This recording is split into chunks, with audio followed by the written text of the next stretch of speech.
স্বাধীনতার 55টি বছর আমরা অতিক্রম করেছি, কিন্তু অত্যন্ত দুঃখের বিষয় হলেও সত্য,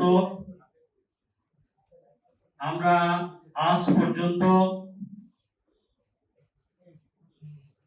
ন্যায় বিচার, সুশাসন, আইনের শাসন, ভোটের অধিকার, ন্যায্য কথা বা হক কথা বলার অধিকার আমরা আজও পাইনি। আজকের এই 55 বছরে আমরা কি দেখলাম? গত কয়েকদিন আগে ভোট মাঠ পর্যায়ে মোটামুটি সুষ্ঠুই হয়েছে।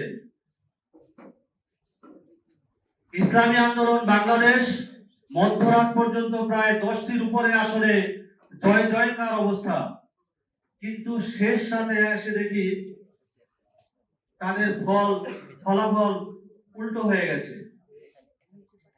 এই কোন দেশে আছি, কোন স্বাধীনতায় আমরা বাস করছি? বাংলাদেশের 55টি বছরে আজকে আমরা এখন পর্যন্ত ভোটের অধিকার পাইনি, আমরা সুশাসন পাইনি, আমরা ন্যায় বিচার পাইনি। আজকে লুণ্ঠনকারীরা, আজকের টাকা পাচারকারীরা বাংলাদেশকে তলাবিহীন ঝুড়িতে পরিণত করেছে। আমরা ধিক্কার জানাই, সাথে সাথে এই ধরনের রাজনীতিকে আমরা ধিক্কার প্রদান করি। আমরা পরিষ্কারভাবে বলতে চাই, যতক্ষণ পর্যন্ত বাংলার জমিনে ইসলামী শরিয়া প্রতিষ্ঠিত না হবে, ততক্ষণ পর্যন্ত ভালো কোন জিনিস, স্বাধীনতার সুফল আমরা পাবো না। কথা ঠিক কিনা বলেন?